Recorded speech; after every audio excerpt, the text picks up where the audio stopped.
I know many of you are asking yourselves, what is JP Incorporated? The answer might surprise you. It's top-notch products, high-quality items, service that speaks for itself. It's a family brand, an entertainment brand, a brand your friends can trust, and so much more. Yes. Hey, everybody. Welcome to the Houseless Podcast. My name is Peter Agostin. Welcome. Thank you for tuning in. We have a great episode today with my dear friend, JP Incorporated. JP Inc., JP Hassan, and Seattle native, now based in LA, but we recorded this in New York City. Yes, in Times Square at that.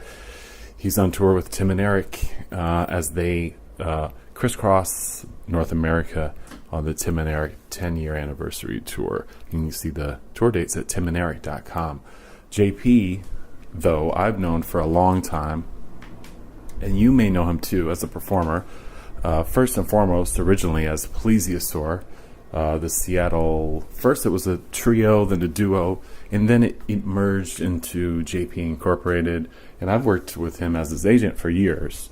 But I do want to send a special shout out to Michelle Cable from Panache Magazine, aka Panache Booking, who back when I lived in Humboldt County, California, in Arcata, JP used to come and did a lot of shows, and that's how I was introduced to his music, and that's how we met each other. It was really through shows in the Humboldt area in the late 90s, early 2000s, and he's been touring a lot. But he also, most recently, in recent years, works as a tour manager and as a production manager, a tour producer for the likes of Tim and Eric, as well as Eric Andre, Dimitri Martin. He's done some stuff with Judd Apatow, rather. There's another, if you're hip to this group, Ninja Sex Party, JP works with them as well. So I caught him the day after show of Tim and Eric at the Town Hall in New York City, and we talk about his beginnings as Plesiosaur and how it kind of evolved to where he is today. And it was great. It was a good conversation. I love the guy. I've known him for a long time. He's one of the kindest, realist kind of people I know in music, and we've done a lot of stuff together. We did a tour with Devo years back, and he's also just a brilliant comedic writer in mind, who I don't think gets the proper due, but it's interesting how his career has sort of evolved into sort of working behind the scenes too. Anyway, we're going to get into this in one moment. Before that, I want to pay some dues for the podcast for the sake of the house list. Yes, it's my weekly podcast. My name is Peter Agostin. You can subscribe on iTunes, on SoundCloud, it's on Stitcher, Google Play, and YouTube. So you can find it in many different ways, in a myriad of ways, in fact. And I implore you to get the word out, spread the word. If you're on SoundCloud, hit that repost button. If you, whatever medium you choose to listen to it, feel free to copy and paste it and send it to a friend. Be like, remember Plesiosaur? Remember when we saw him at the Vista in Eureka, California in 1999? Yes, of course. Well, hey, check this out. He was on the house list with Peter Agostin, a.k.a. Thanksgiving Brown. What a great conversation they had. Check it out. So with that being said, I just want to get the word out. This is something I do, self-produced, edited by CJ Stewart in Humboldt. And let's get the word out. And without further ado, let's check out my conversation with the one and only JP Incorporated. So I was at your show last night, at the show that you guys are doing, and I was kind of thinking how it sort of contrasts. So it's like Tim and Eric's 10-year anniversary, and I was thinking so much about your work, like the work that you were doing both when we were sort of doing tours together, but even really when I first met you in Humboldt. And a long time ago. Yeah, it was. I know. It doesn't. I guess it doesn't really feel like it, but if you start thinking about everything that happens in between, that was probably 18, 19 years ago. yeah, So yeah. I guess that was a long time ago. yeah. Yeah, it's 2000, pretty much. Yeah, I mean, I think I played in Humboldt for the first time in Eureka was probably early 1999. Wow. Yeah. Were you booking all your own? Were you working as your own booking agent at the time? Yeah, I was. I had been living in Philadelphia, and I was there for like a year and a half. Oh, okay. And I didn't realize that. What's that? I didn't realize that. Yeah, that's when I was in a band with one of the guys from the Dead Milkmen. Yeah. And then kind of when that band ceased, I moved back to Seattle, where I'm from. Right. And I got sort of a glorified internship at Polygram. Oh, really? And was doing like kind of like concert marketing. I was like meet and greet rep for Mercury Records, Def Jam, Island. Out of Seattle? For the Seattle office, for like the Northwest office. Oh, so when they were coming through the area. So any act that was coming through the area, I would be the label rep. Wow. And so my first assignment was Kiss. The first Kiss reunion tour of 1997, I think. Wow. And 96 or 97. And so I was barely being paid. And so I thought that they owed it to me to allow me to I essentially would call people from the office and say I was from Mercury Records, and I would say I have this hot new act called Plesiosaur, and they need a show. And I booked myself a U.S. tour in 1997, and I mean it was a mess. It was just like it was like $50 guarantees, whatever. Right. We were just having fun. And just off the landline from the office. Off the landline from the office, and I was like, I had their Polestar, and I was nice, man. I just did it. Yeah. And I was cold calling people, So wait, what was the band in Philadelphia? Because had you guys been playing shows there? You obviously probably had some sort of prowess to playing. Yeah. So that story is I was obsessed with the Dead Milkmen as a kid. My friends that I grew up with in Washington State, we were all like obsessed with them. And they toured through Seattle in 1991. And they were doing an on-air performance at a radio station prior to their show. And it was a radio station called The End. It was like a commercial station. The End. The End, 107.7. And it was, the DJ was this guy, Marco Collins, who wound up, he broke Nirvana and Beck and Pearl Jam and very influential guy. And he was like the Dick Clark of, sort of alternative grunge music shit. So in the early days of that station, my friends and I we would call in late at night, and he would let us play our songs like over the air live.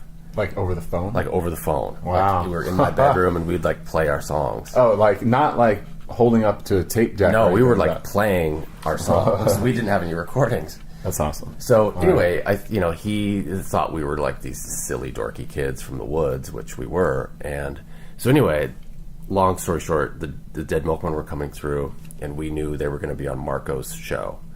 And we went into the city, took the ferry boat, went into the city, just like kept buzzing the door buzzer of the radio station. Wait, you took the boat? So what are you, living on Orcas Island or something like that? South of Orcas Island. Really? Yeah. Oh. I grew up in a little teeny town called Indianola, which is like maybe 1,000 people. Cool. My brother lived on Orcas Island. Okay. For like a year or two. Yeah, so it's not part of the San Juans, but it was on the Kitsap Peninsula. Cool. Interesting. And, So you take the ferry to downtown. We walked up to the radio station, kept buzzing the buzzer, and finally somebody they didn't ask who we were, they just buzzed us in, and we went up. And like we're knocking on the fucking door of the radio station, and they let us in, and they let us be the on-air audience for the Dead Milkmen. And so we met them and like shot the shit, and then went to the show that night. And after the show, I went up to the guitar player Joe, and I said, and I was 15, and I was like, I wrote you guys a letter to your fan club, but I never got anything. Like, I never got a newsletter or anything. Right. And he's like, oh, whatever. He's like, I'll send you a postcard. Like, give me your address. And I didn't think I'd ever hear from him. Right. Of course. Yeah. And a week later, I get this postcard, and we became pen pals. He was pen pals with a bunch of folks like during his main touring years. Yeah. And so he sent it from the road? He sent it from the road. He sent it from like California or something. Wow.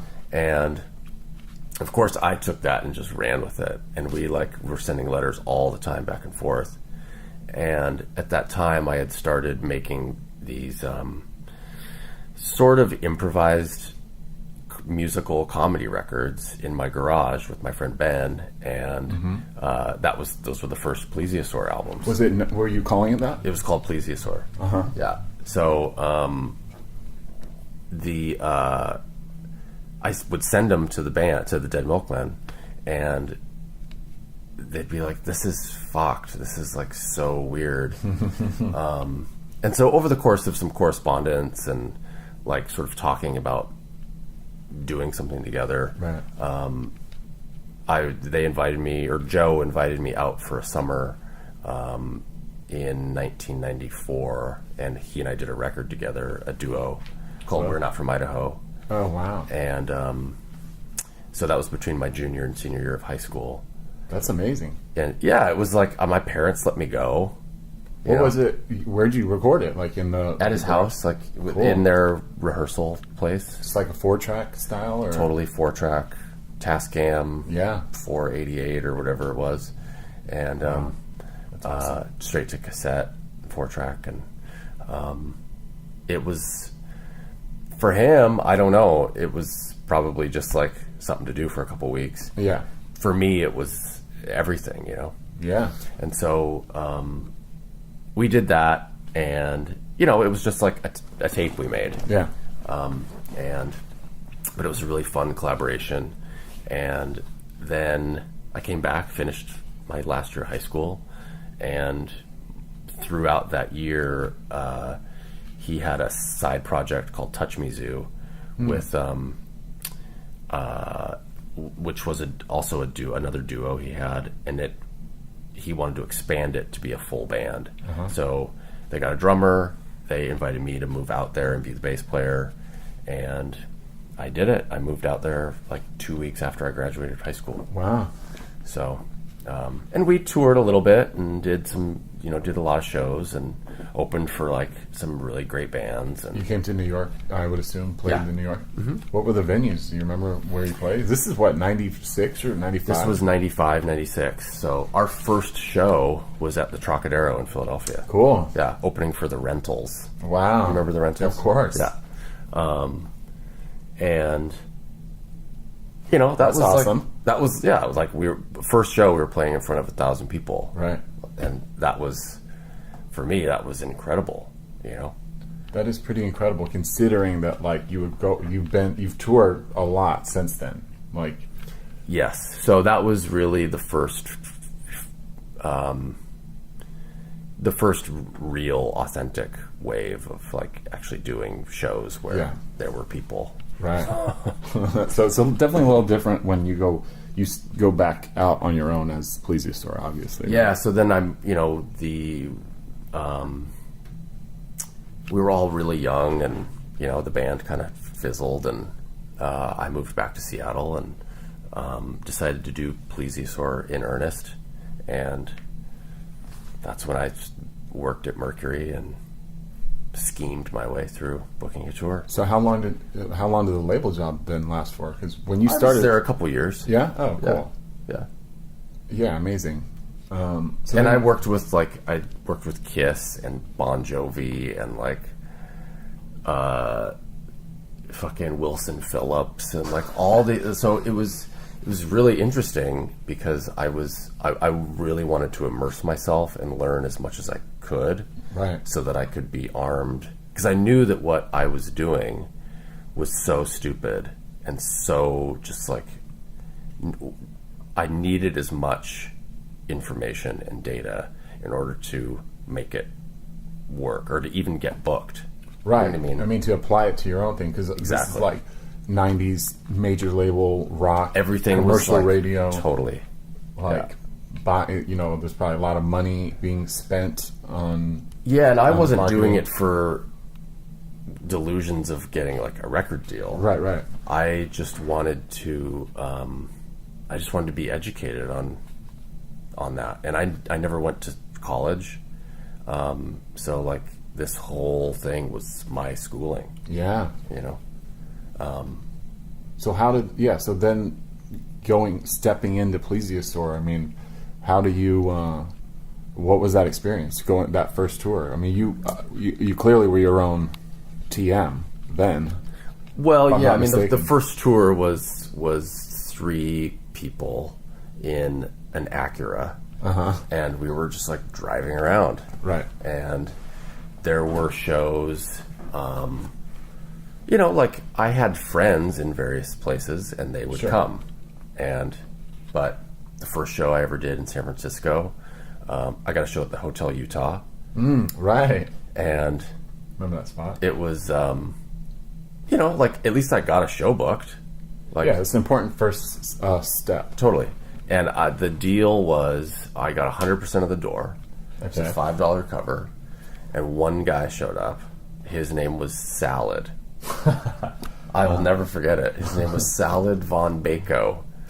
And he was, he learned about Plesiosaur through the Dead Milkmen, just like through message boards and stuff. Wow. And he showed up, and I got paid $5 that night. And then as we were leaving, there was a bum outside, and we gave him $5.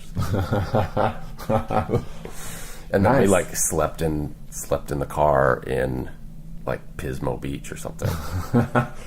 Yeah, that's a classic. Those were the days for sure. Yeah. Sleeping in the car. Yeah, I did some of that.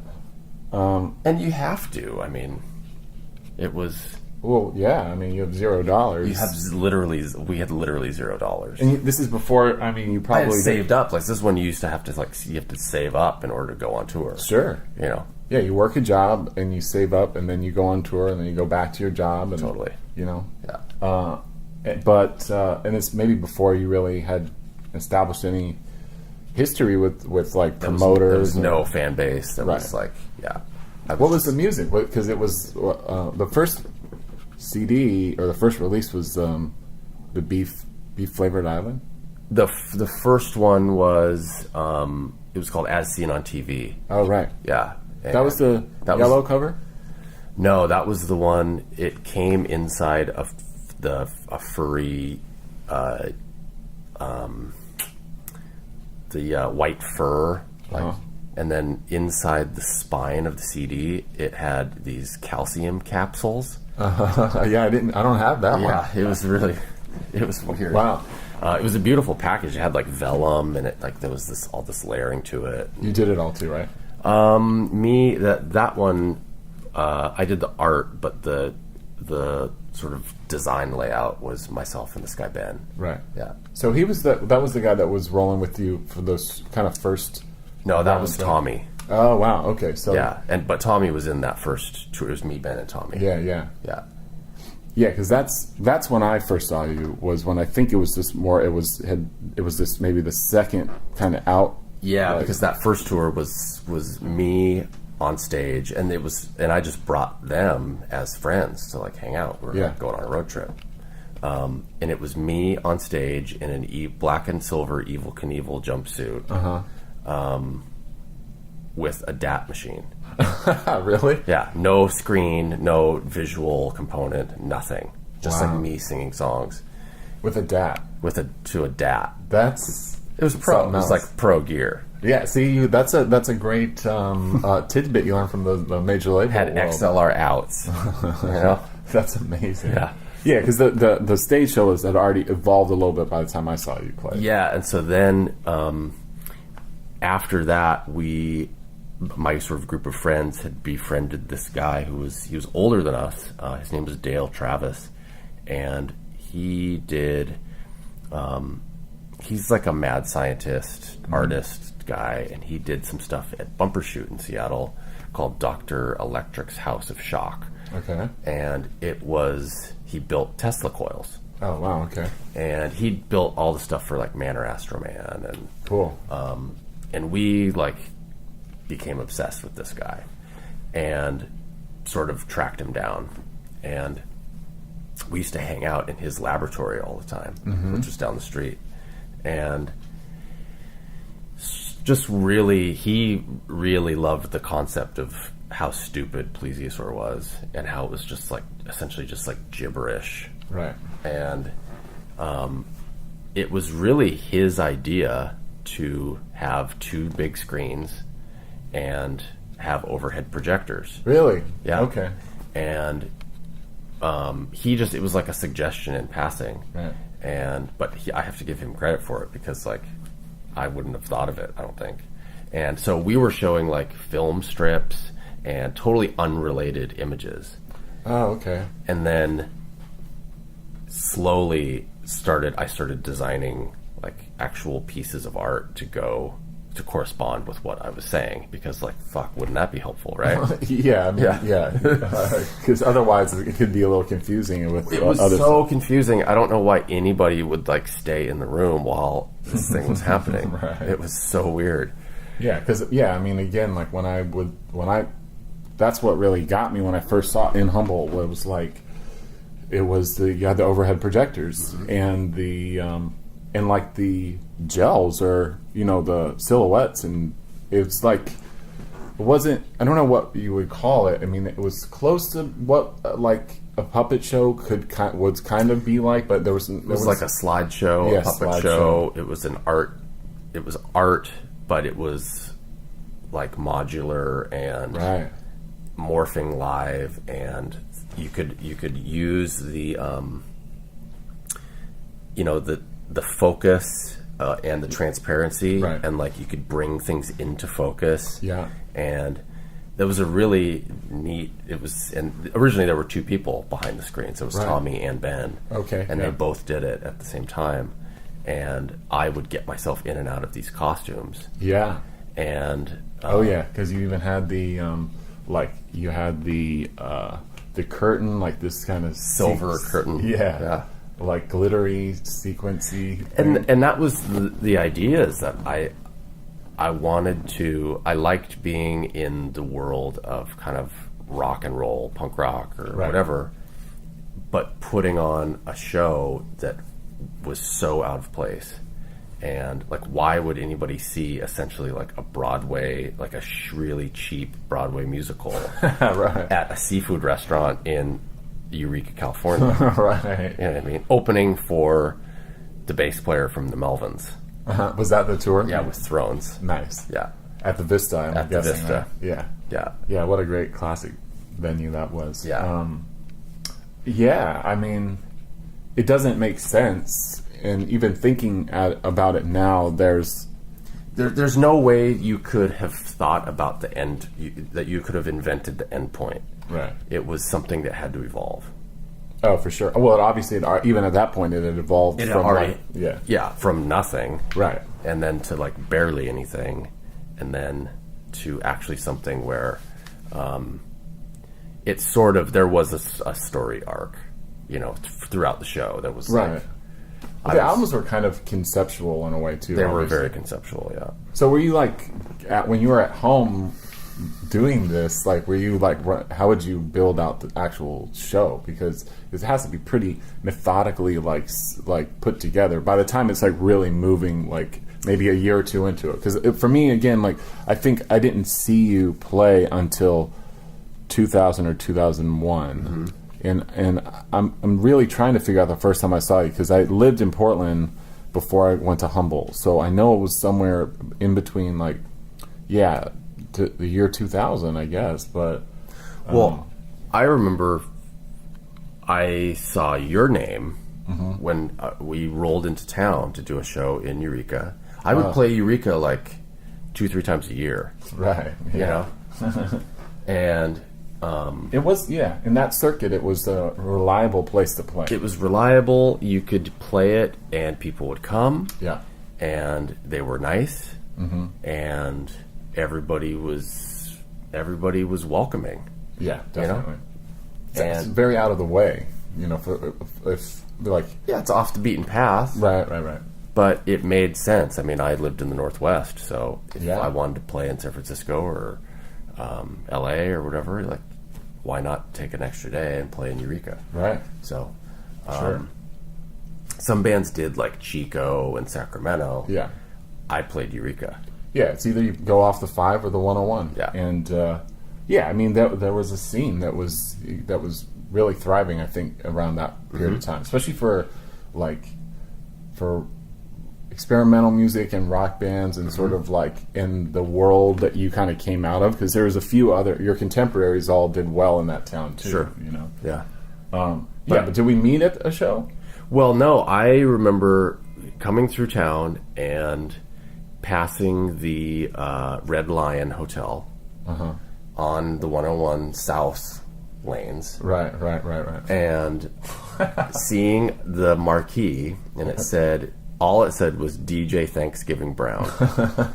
And I like stopped the fucking car and I was like, what is that? And whatever it is, I want to know about it. That's hilarious. And so when we got to the show, it was a show that Michelle from Panache put on, and you know, to promote her magazine or whatever she was doing. Yeah, because the shows were really like, they were centered around like fundraisers for benefits for her magazine. Totally. Yeah. And which was cool. Like, everybody had this like ulterior art project that they were trying to support. Definitely. You know, and Plesiosaur seemed to fit right into that scheme. You might as well have lived there, because there was a lot of people that were connected with that artistic kind of mania, you know? Yeah, but in this like kind of outsider art way of people who I don't really...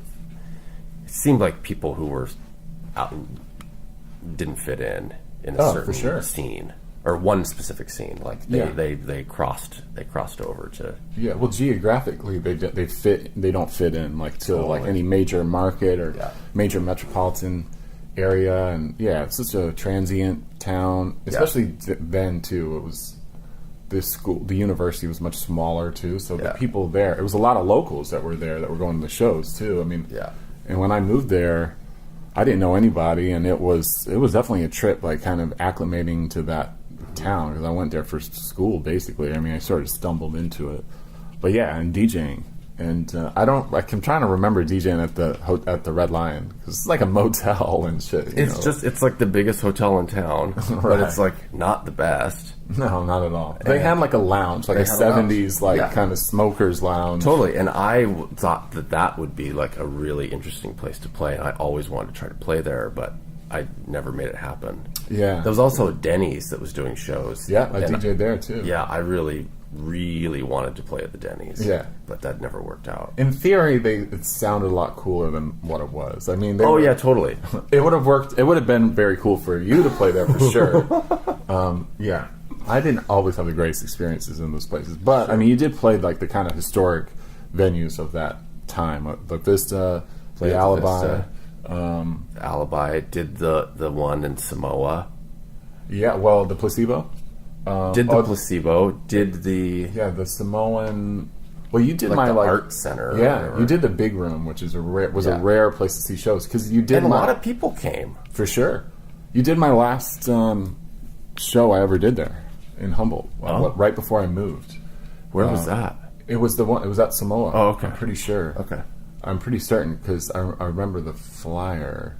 Because it was around that time that maybe we did the American Sheriff show, like right around that time. Yes. We doubled up a little bit. Yeah. Which was amazing.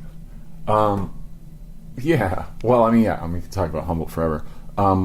But I'm just love to talk a little bit more about that. Yeah, about that time for Plesiosaur too, because it was so unusual, but it did like sort of fit into a kind of like a scene that was developing, and like with sort of out there comedy stuff. I mean, that's such like a kind of blasé way to like frame it in a way, but it was early for that kind of thing, right? And so I think that's why there was a lot of people who hated it. Oh, a lot for of sure. people who were like really resistant. Yeah, they were antagonized by like how zany it was, Yeah. and how nonsensical it was, and yeah. I mean, it's the same with like Neil Hamburger. I mean, Neil Hamburger started around that time too, as like and his thing has evolved incredibly since like the prank call thing, you know. But it was I found a lot of camaraderie in I was a big fan of Neil's records, his first two records, and I had this habit of tracking people down, and kind of like how I was so proactive with Joe from the Milkmen, right, and the first guy I really tracked down was Buckethead. Oh shit! Right. He was the kind of like he was very reclusive. Yep. Very elusive. Yes. And hard. Nobody knew who he was. But also such an interesting kind of facet of that sort of scene of like outsider of art, metal concept. Totally. You know, and I loved his record. Somebody made a compilation tape for me, and it put some songs on there, and I was just obsessed with this one album he did for Sony Japan, and it was so crazy. Do you remember what it was called?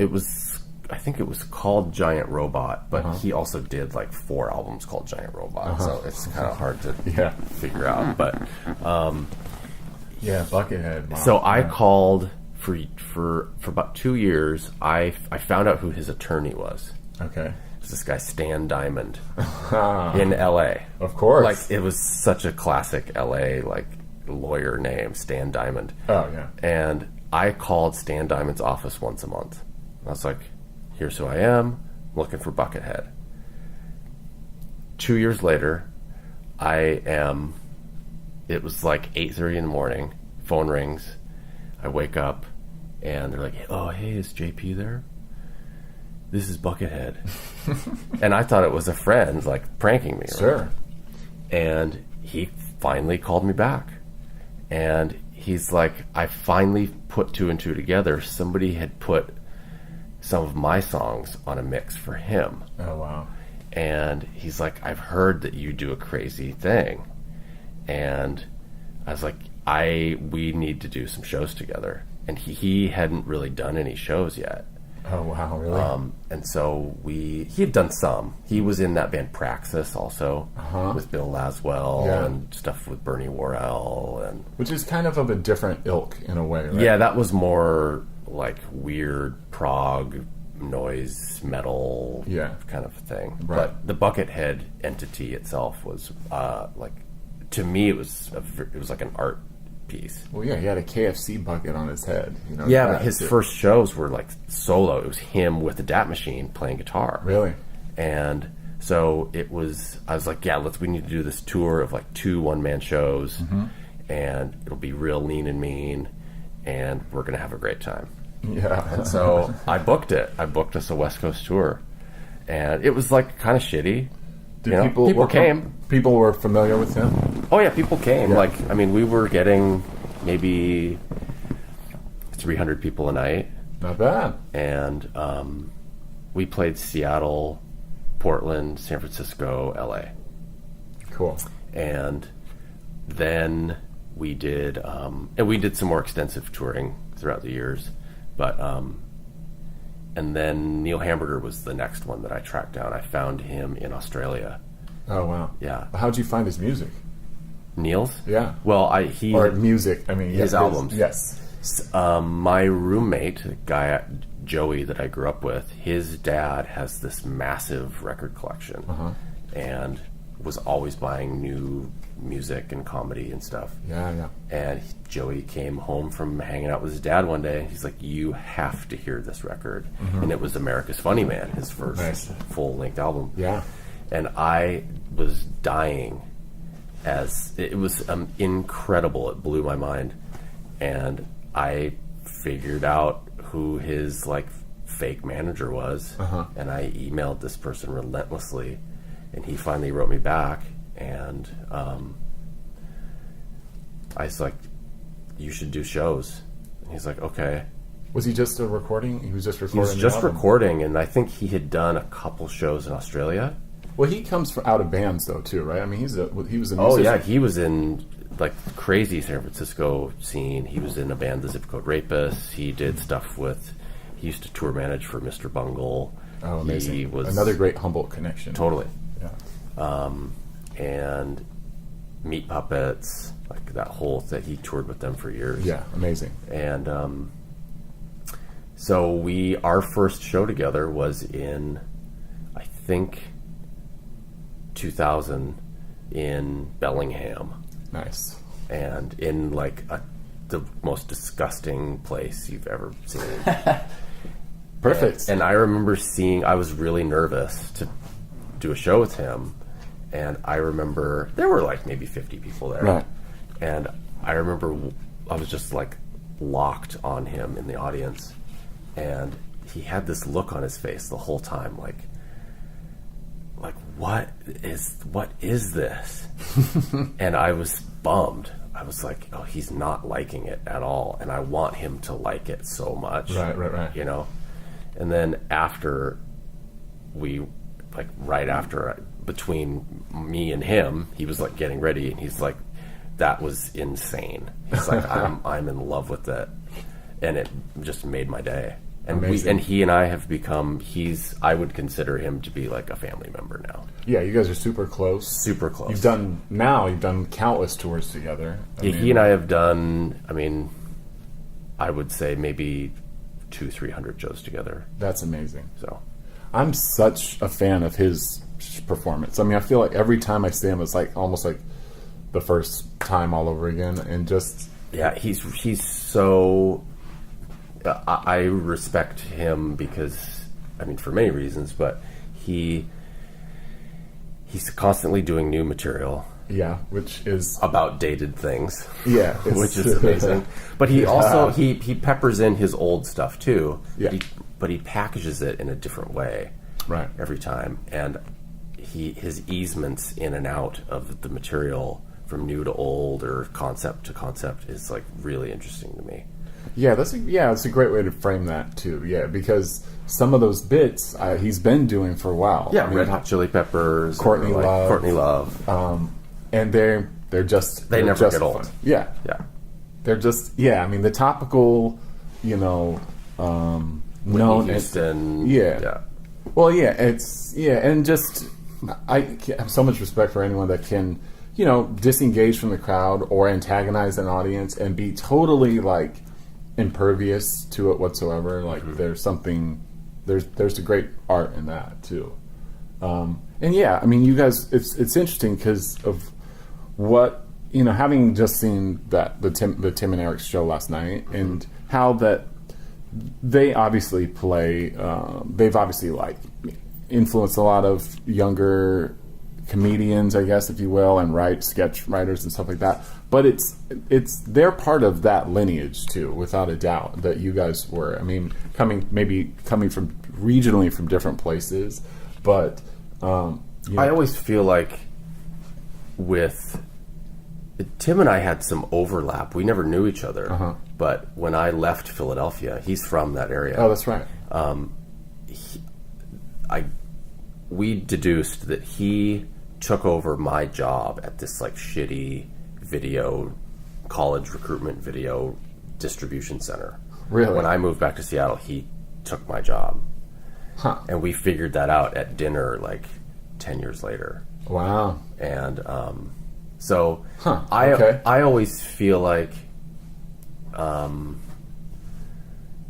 we would have been friends if we grew up together. we were all cut from the same cloth. Like, For sure. you know what I mean? Absolutely. So, and to me, that's why I get compared to them a lot.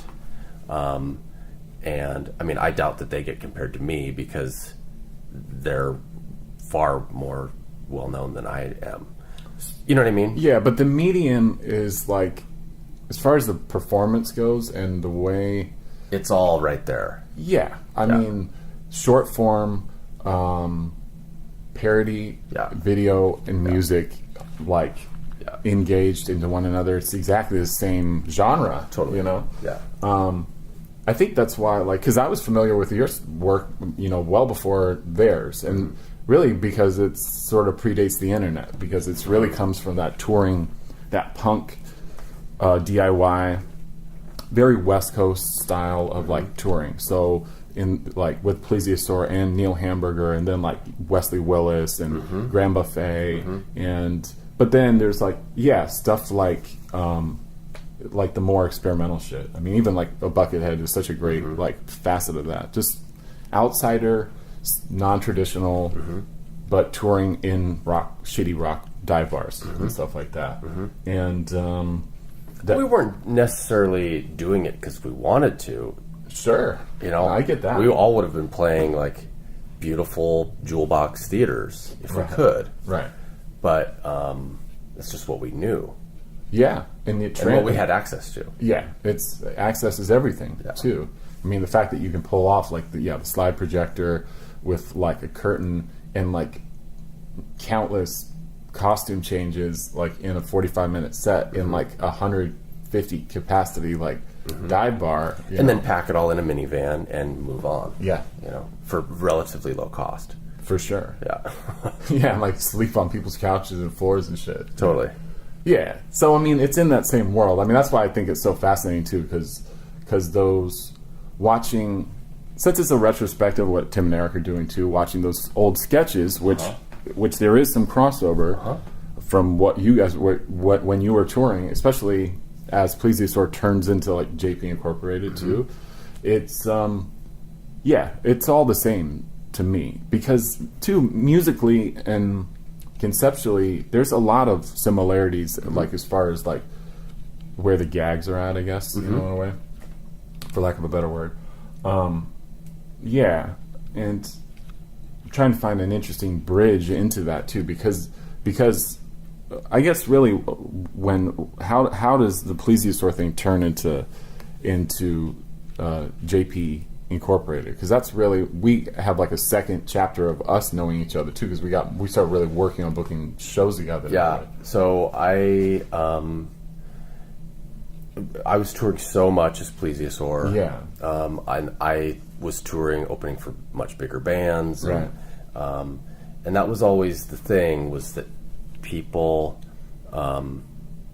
it wasn't very popular, but the right people liked it Right. and wanted a crazy opening act. Right.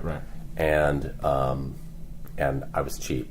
You know what I mean? Like $500 a night got it done. Sure. You know what I mean? Like that was a lot of money. Right. And so I think I was touring with the President's United States, Yeah, that's right. Yeah, Seattle band. Seattle band, and you know, they had hits and they were still able, this was 2004 or 5, they were still able to like, you know, do 1,200, 1,500 people a night. Wow. Yeah. And I played in New York with them, and a friend of a friend knew somebody who was the president of Comedy Central Records, and sent this guy out.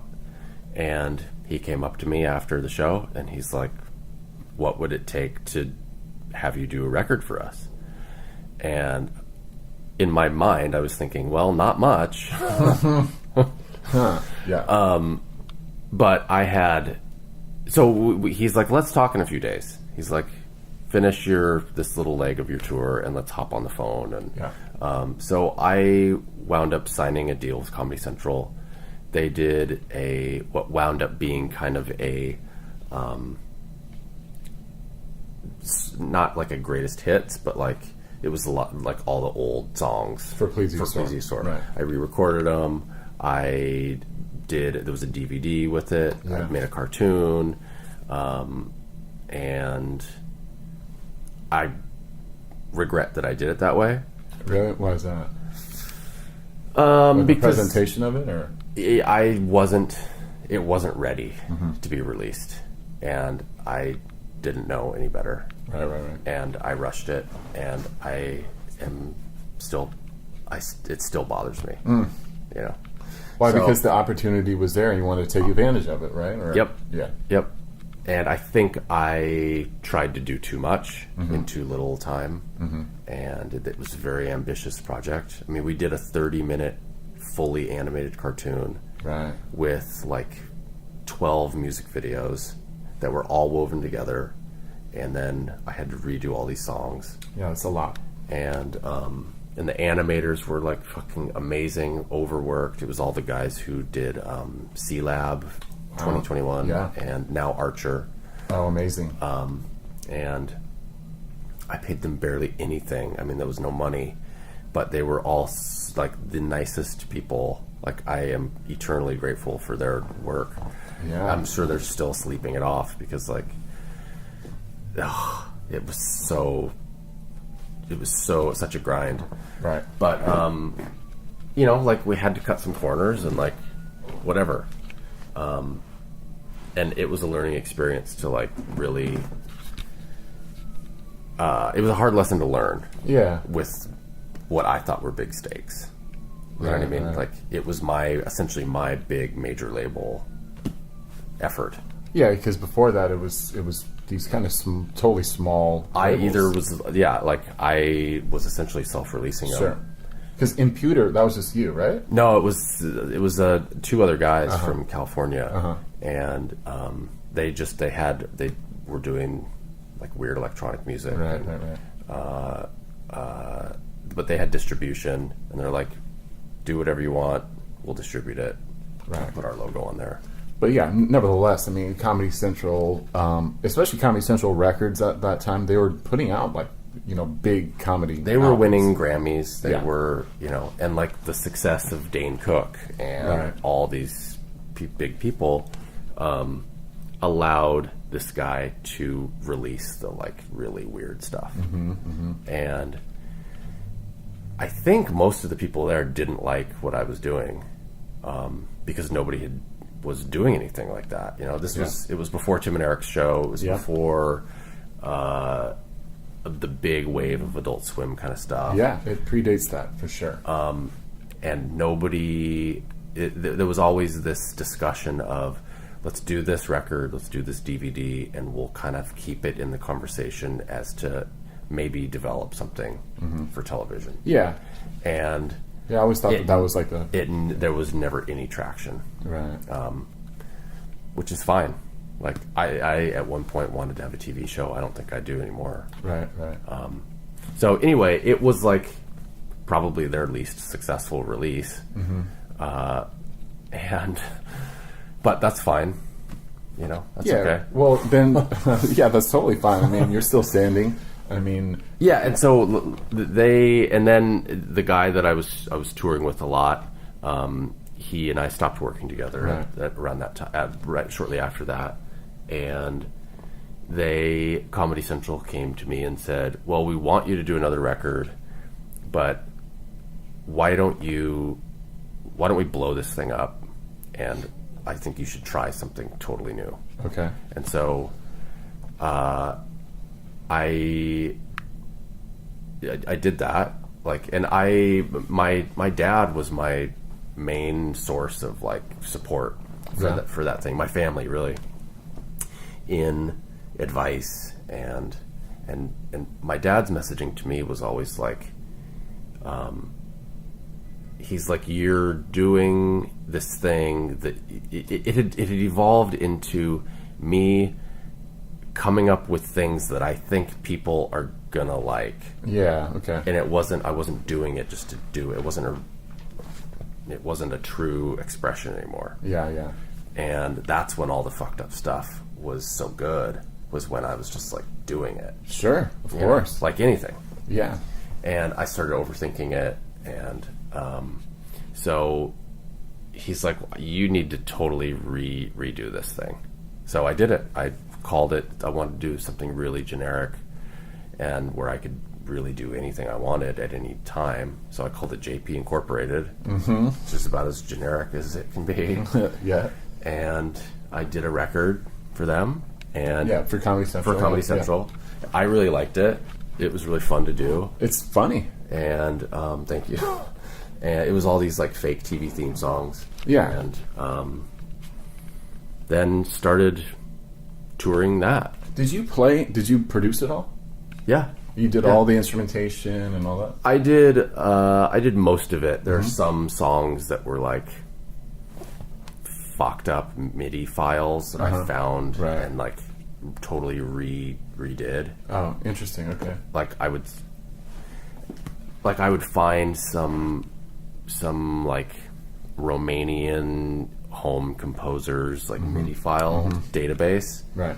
and I would like take his shit work and dump it into my computer and then like move everything around. Yeah. Like And- kind of chop it up and resequence it or something, or Yeah, but it wasn't like I would take like he would have like a neat progression, Right. and I would take that and put it in another song, Right. or, you know what I mean? Yeah. So it was really just to get the like MIDI data. yeah. It wasn't the notes themselves, Right. really. Yeah, because That there's makes some sense. pretty, like, I listened to it very recently, and there's some pretty interesting, like, you know, I guess this is telling of any of TV themes of the 70s and 80s, really, but, like, melodies and harmonies and stuff that are, like, you know. There's some really catchy songs on that record Yeah. that are like Absolutely. total brain worms. Oh, big time. I mean, Billy Hardwood is probably, that one's pretty infectious. And Yeah. What else? What do you recall from making that? Because they're all like similar to Tim and Eric. They're all like less than a minute or about a minute Yeah. and stuff like that. They're short form. short form, just silly. Just like there's really nothing there. It's like not a TV show you'd want to watch, Right. necessarily. And Uh-huh. I had worked on it with this guy Rob Crow, who's in the band Pinback. Right. And Oh, yeah. he was always a real big champion of Plesiosaur. In when I would play in San Diego, Mm-hmm. he would always be there front row. He was just so into it, but he would always complain. And I would Plesiosaur open for Pinback a lot, 'cause Right, they like right. having fucked up openers, Yeah. and that would antagonize their audiences. And then, but he would always complain to me. He'd be like, "Your records, like, you need to make better records, and I can't hear your vocals, like, blah blah blah." Right. Yeah. Better produced records. Better produced right? records. Right. And he's like, "When you do another record, can I please record it? At least be the producer of the vocal sessions." And so I went down to his house, and we did like 2 weeks, and it was spread out over the course of a little while, and it was night and day. He had nice microphones. Yeah. He knew how to like rally me. He knew like it would take like just the right amount of like beer to get me like, Right. in this certain mood. Sure. And Well, you're doing a lot of different voices too. Totally. You're Crap Factory, and like the Totally. Steves and shit. Like Yeah. there's like 6 or 7 yeah, characters. and it was us like staying up all night Right. and just having a blast and laughing, Right. and and it was the first time I had collaborated really with a person like that in that capacity. Right. For this kind of material.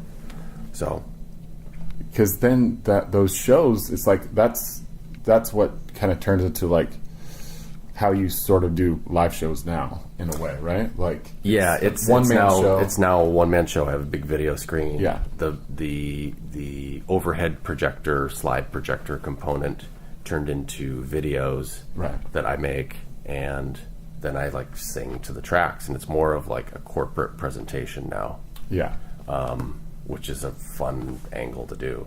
Definitely, but you remain in that one character the whole time Now instead it's of just like one character instead of like 10 costumes. Yeah. Do you still have those old costumes? You have that big like woolly mammoth one, abominable snowman one. Abominable Snowman. It's in my garage. Nice. Yeah. For 1 minute, I want to talk about American Sheriff, just because that's your most slept on album. I feel like, but you were selling it. I think you made the album. You were selling it on the road or whatever. But so the concept is what it's like, just basically like like from the perspective of like a highway, like a small town sheriff or something like that. Like, Well, it was me and this guy Darren.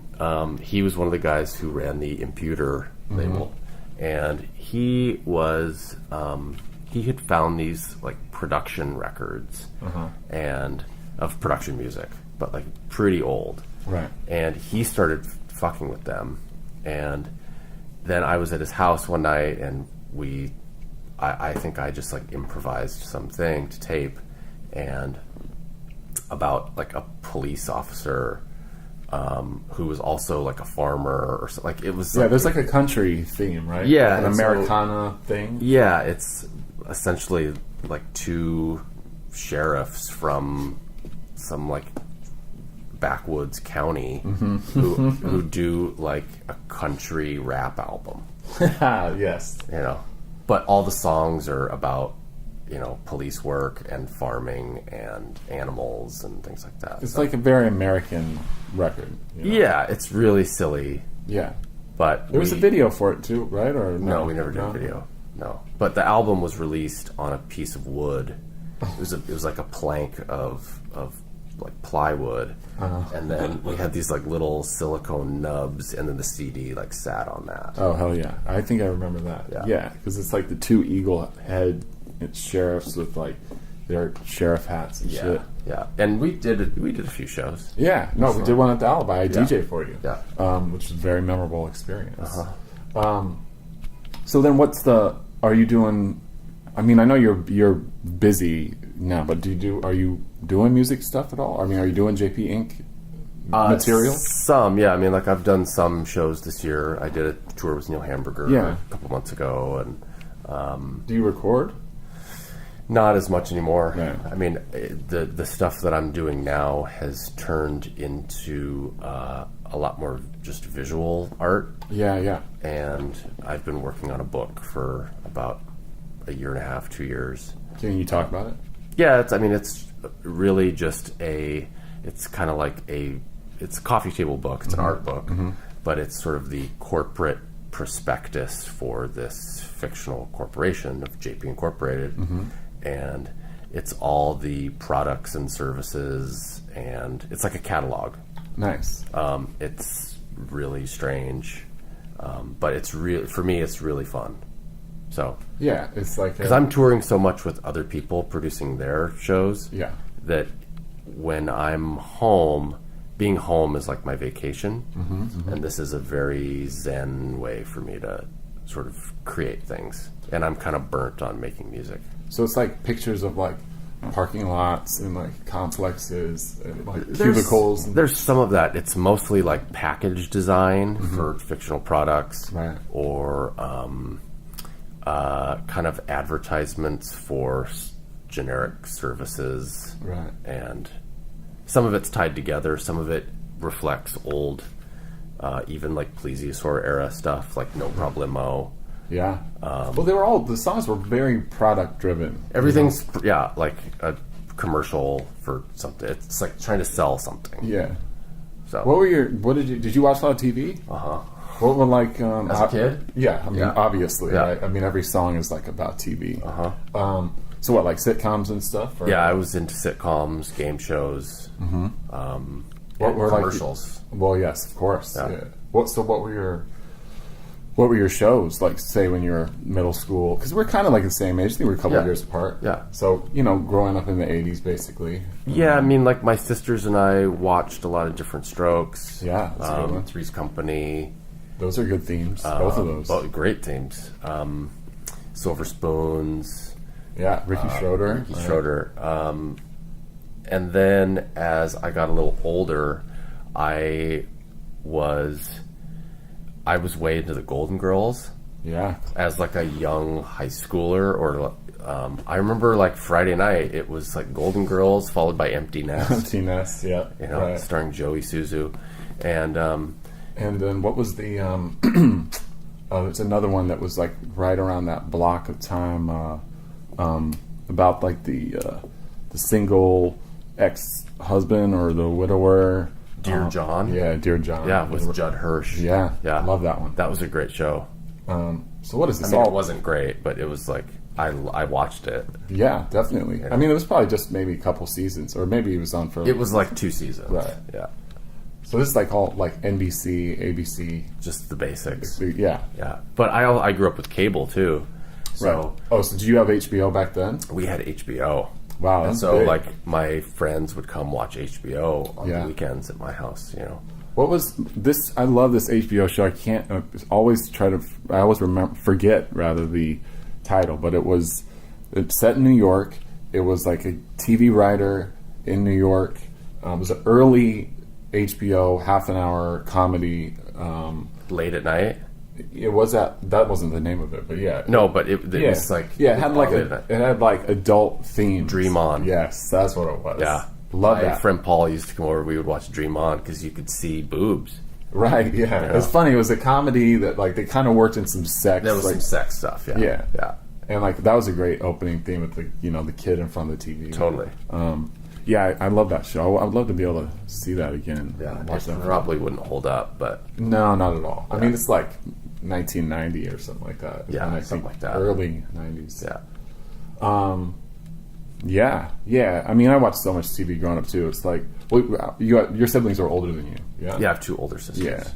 Yeah, it was the same for me. My brother's 8 years older than me, so he was already kind of out, and then so I just spent a lot of time watching TV. I watched a lot of Unsolved Mysteries. I love that show. I like that show too. I recently, it's like they kind of re-released the first like 4 seasons or something, the early Robert Stack years, and like of course the theme is like impenetrable, like Yeah. how effective it is. So good. Oh yeah, it's terrifying. Yeah. And but the first like season or 2, they're like reenacting the things with like the actual people, like and I think it's shot on 16 too. It's like it's pretty like chilling stuff because they're like people that have like family members murdered and they're like reenacting the scene. But it seemed like it was the first time anybody was doing something like that. Oh yeah. I mean, as far as I know, or I can remember, like a was shocking. reenactment kind of, Oh yeah. where they were talking about what you thought were real life incidences. Oh, for sure. Yeah. Definitely. Yeah, there was a lot of very influential things on TV. Like Quantum Leap, did you like that? Did you watch that? Yeah, I liked the theme song. Yeah, it was a great theme and opening. Yeah, I liked it. I liked it later. There were some shows that I didn't like as a kid that I wound up liking later. Right. Like MASH. I became a big Did fan you? of MASH. But I didn't like it as a kid. It was so like brown and drab and Definitely. Yeah. Yeah, I don't like it. oh, it's so good. Yeah. Well, So how many smart. seasons? There's like like 20. There's a lot, but I think I've seen all the episodes. Yeah. It's so good. Well, it's like a really historic show too. It's like groundbreaking, Totally groundbreaking. record-breaking. I think for like The finale and right, it was like the most watched thing on TV ever or something. yeah. Yeah, I gotta go back to MASH. I haven't gone back. To It's quite beautifully done. Right. Like I've cried at MASH before. I wouldn't be surprised. Yeah. I mean, it's an American tale. It is. There's It is. probably a reason why it was as popular as it was. Yeah, I mean, it was really, really well done. Yeah. That's what my opinion. Right. So what's the like? So visually, you're working on visual stuff. So it's really like, is it for you're helping create the stage show for or lay out the stage show for other artists, or what is it for you now that you're working on? Yeah, I mean the last few years, I started, I guess about 6 years ago. That band Pinback Yeah. needed a tour manager. Right. Pinch. Yeah, I remember. And I was like, I'll do it. I mean, yeah, you'd been on tour enough. You got it. Yeah, you settled I enough. thought that I could, figure it out, and You advanced all your shows. And yeah, stuff, I kind of ran with it, Right. and they were dealing with a lot more money and, gear and logistics than buses and things like that, Yeah. than I had ever dealt with. But I tried it. I really liked it. And then that kind of went around, like word got around, and I started getting all these offers from bands. Right. And I didn't I stopped enjoying the band thing.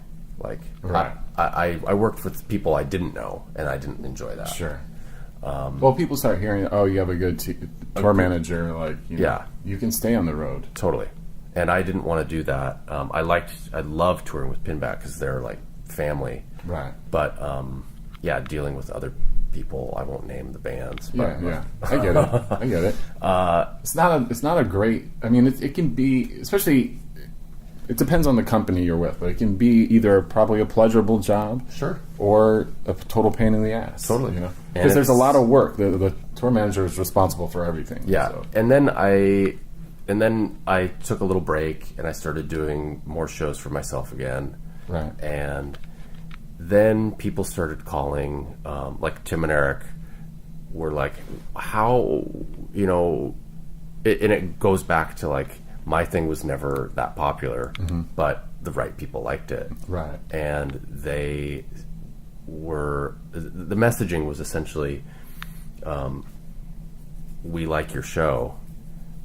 Can you help us make make a crazy show for us? Or make our show crazier. Right. In the case of Tim and Eric, Sure. crazier and more logistically sound. Yeah. And then other people started touring, like TV shows, and that kind of became my niche. Doing like the touring sort of comedy TV show. Yep. Yeah. So then, like Bob's Burgers called, Right, And right. I started producing those tours, and Eric Andre, Yeah. and I've now done stuff for Judd Apatow and Great. For his stand-up? his stand-up, but like stuff for HBO and Oh, nice. the live components for like the in promotion for HBO. right. And and it's good. I mean, I have a lot of creative input, and I have the budget to like do stuff that I would do for myself. Well, that's amazing. Yeah. If I had the audience, I would do it for, but Are you applying some of those like original concepts to what you're doing now? sure. I mean, watching last night's show. I mean, there's the screen is a big part of the show. There's Yeah. a lot of costume changes. Those Tim and guys Eric- have been doing that their whole time. Right. I didn't, and they know what they are doing. Yeah. And they don't need me to tell them like, hey, why don't we have a screen and Of like course. show content. right. Well, some people do need that. Sure. That kind of suggestion. Yeah. Yeah. My working relationship with Tim and Eric is, they really know what they want and what they're doing. And I think as a performer, and then I can give them input as to what works and what maybe doesn't. And they either accept my input or not. Right.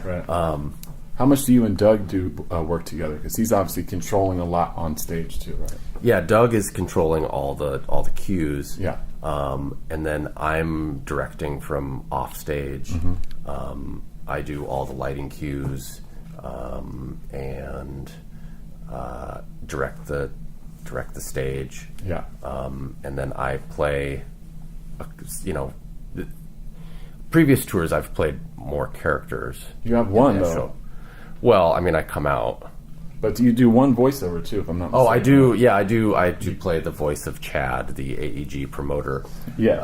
Which for You heard my voice. well, absolutely, I Yeah. caught it right away. Yeah. And I told Laura, yeah, that's JP. But I mean, for someone that And I'm works, also playing keyboards off stage are you? Oh, okay, nice. during the band segment. Yeah, But for Chad, the AEG like promoter, talent buyer, or whomever, whatever's role, one, like the image that correlates with that is absolutely hilarious and spot on. Totally. But for someone that works in that world, it's very fulfilling to see someone like that be kind of like, you know, put on. Called out. Yeah, big time. Yeah. I think it's hilarious, and that's who the promoter of the show is. Totally. Yeah. And that's for the whole tour. If I'm not, is that for the? Yeah. So every night you guys have that going. We do that every night. I love it. Yeah. And we've done that. We did that 3 years ago. We had Chad from AEG, and then we did a Live Nation tour in Australia, and we had Chad from Live Nation. Ha. Right. So I'm the voice of Chad. Yeah, it's good. It's spot on, and you're kind. It's like you're not like you know, you could completely destroy it. He's a cool guy. Like, he's got his Oh. Bluetooth headset, and he's like, you know, wearing a suit and Brooks Brothers, and Oh yeah, he's ready to roll. I mean, I'm sure that he's got like a VIP section backstage, yeah, all roped off Yeah, with it's his all name on a piece of velvet paper. rope. Yeah, long before he arrives. Yeah, totally. Yeah, it's all access. Prime seating. Oh, definitely. Yeah, Better fucking have that ready. You know, when he gets Oh, there, or there's hell to pay. exactly. To the TM. To me. Yeah, absolutely. Yeah. Well, it works that you're him, too, so you guys can have that inner dialogue and figure it out. Yeah. Yeah, no, I love that shit, dude. I love the show. And just to see that that there is, your involvement is in this sort of, you know, tertiary way, in a way that's like, it's extra fulfilling for me, because I know, like, the history of all that stuff, and it's dope. I mean, I'd love to know a little bit about the other ones too, because I mean, the Eric Andre has like a completely different kind of live show. It's just more like him running madly around on stage. It's pretty chaotic, or it's seemingly chaotic. Yeah. It's really controlled chaos. Yeah, I'm essentially doing the role of like a Doug person, with doing all video, audio, offstage characters, and then running and lighting cues, managing the stage. is there a lot of stuff going on? There's a lot going I've on. never had a chance to see him play, but Yeah, he destroys his set 3 times during the course of like an hour. right. And so we have to travel with 3 disposable talk show sets. But I mean, if you're doing a succession of consecutive shows, I mean, what do you travel with 24 of them, or like? Yeah, you ship pallets Yeah. of fake desks. Nice. Yeah. That's fun. Do you set those up? Well, I don't. I have an assistant who builds them. Oh, good. Yeah. Yeah, because but that again, it's usually like a party of 4 or 5. With that's like the same amount of people as with 4 Tim and people. Eric. Yeah, Yeah. yeah. But when I first started working with Eric, it was, you know, really all these guys, like Bob's Burgers had done a tour that Fox produced. Yeah. Eric Andre did, I think, 1 or 2 tours that Adult Swim produced. Mm-hmm. And these were like 12 to 15 person crews, and Wow. nobody's really doing anything. And it was barely happening, you know? Right. And it was like more of a mess. And from what I hear, Yeah, yeah, I can see that. There's too many people, too many cooks in the kitchen. too many cooks, and like nobody wants to take responsibility for anything. Right. And I remember the first show I did with Eric Andre it was in Canada, and he walked into the venue to like sound check, and he's like, I can't believe that it's set up and it looks amazing, and there's 2 of you. Right. And he called the agent, and like he's like, this is it. He's like, this is fantastic. He's Nice. like, thank you for finding this producer. That's amazing. So Right. I mean, it's not that different from just the punk rock style of doing shows. you just got to do it. You got to show up. You got to like set your shit up. Yeah, load in, set up, you know, advance the show, and run it. And even with last night, it's not a big crew of people. I mean, it's 6 people, including a merch person, right? Exactly. So 6 people with Tim and Eric, Doug Pound, you, and then there's another fellow. And Yeah, Mikey, and merch guy Tony. yeah. So I mean, and for it to be in theaters, you know, and it's like, this is like, you have about a month to do. yeah, we have like 25 shows left. And it just started, though, right? Yeah, Couple this shows is our in. first week. Yeah, that's amazing. So How does it feel for you? it's all right. Yeah. Yeah, It's I mean, rolling, starting over, it's starting rolling. up good. No, like the shows have been fantastic. Yes. Everybody's fun to be around. Yeah. and I always feel very triumphant leaving New York City. Oh yeah, I understand that feeling. I love being here, but I also it's hard when you have responsibility. Yeah. And you have like a big van or a bus or a fucking semi to deal with in Midtown Manhattan. Are you guys in a bus for this? No, we're in a Sprinter Right. So and flying around. yeah, so that has its own set of challenges Yeah. too. You know, a bus, you'd be parked out in New Jersey somewhere, and someone would come and get you or whatever. Yep. Here, it's like, yeah, and you're driving. Yeah, Yeah. yeah. Yeah, that's So That's tricky. It's a lot, but it's once you get the van parked and we're here for 3 days, yeah, like I can kind of settle in. yeah. As much as you can much settle as you- in Times Square. Exactly. Yeah, we're in a high-rise hotel in Times Square behind the theater. And Yeah. it's like pretty silly. Yeah, but you're making it work, and I love the show. It was awesome. I'm glad. Yeah, yeah. So I know a lot of hard work went into it. Yeah, those guys work their asses off. Yeah, And you can tell. and they don't stop. Like if they're not making a TV show, they're doing a book. If they're not doing a book, they're working on individual projects or Oh yeah, So yeah, for sure. I'm There's- proud that everyone is that I'm even in the same conversation as people as prolific and with such attention to detail as like Greg Turkington or Yeah. Tim or Eric Andre, like any of these people, Doug, like they're all like at the top of their game as far as being fucking creative individuals, Absolutely. Yeah, have inspired a lot of people under them. They've inspired me. I have maybe inspired them, and I am, just grateful to be in the mix of it all. Nice. So I'm grateful to talk to you. Well. And I haven't seen you in a long time. I know. I think the last time I saw you, if I'm not mistaken, was that when you played with Devo.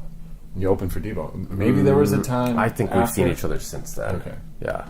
Yeah. In here in New York somewhere. Yeah. Unfortunately, not back in California, which is where I'd like to. I know. Hang out next time. Yeah. You should be living in California. I know. I should. I've told you that before. Yeah. Yeah. Well, thanks so much, dude. I appreciate your time, and all the best with these tours and the Thank you. book. Thank you. I loved you in Entertainment. Oh. My prison. That was another thing where I was with my Prison girlfriend. I was like, look, there he is. And then That's funny. when I saw your hair, My hair is and my the side of your face was Yeah. Yeah. Well, cool, man. Thank you again, and Thank you. Hope to see you soon. Yeah. Yes, awesome. Thank you very much to JP. Thanks so much for being a guest on the House List. I appreciate you guys for listening to this. I'm going to come with another new episode very soon. I think next week we're going to do 2. I might even drop another one before next week. You never know. I got a lot. I just came from California. I recorded a bunch of different conversations out there with a range of people on music and film. But I'm back in New York, and we recorded this in New York not that long ago when Tim and Eric passed right through town.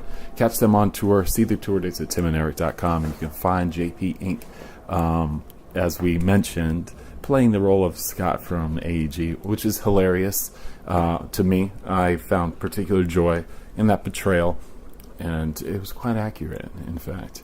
And listen, if this is your very first time tuning in, scroll back. There's a bunch of different kinds of conversations, both with people behind the scenes in music as well as artists themselves, a range of genre, and so forth.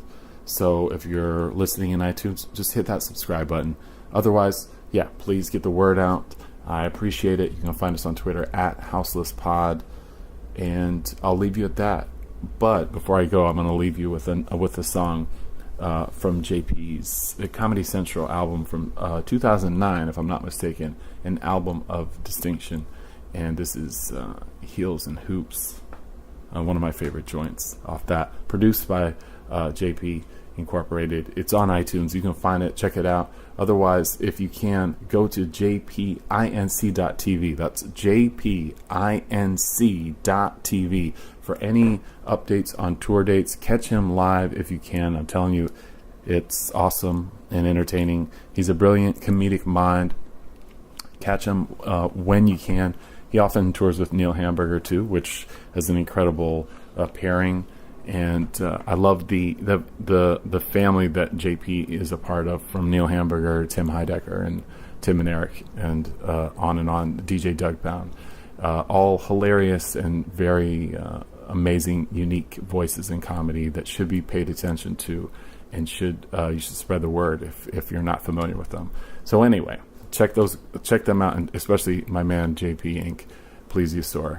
Thank you so much for your time. Let's go into this really quickly, and I'll see you guys next episode.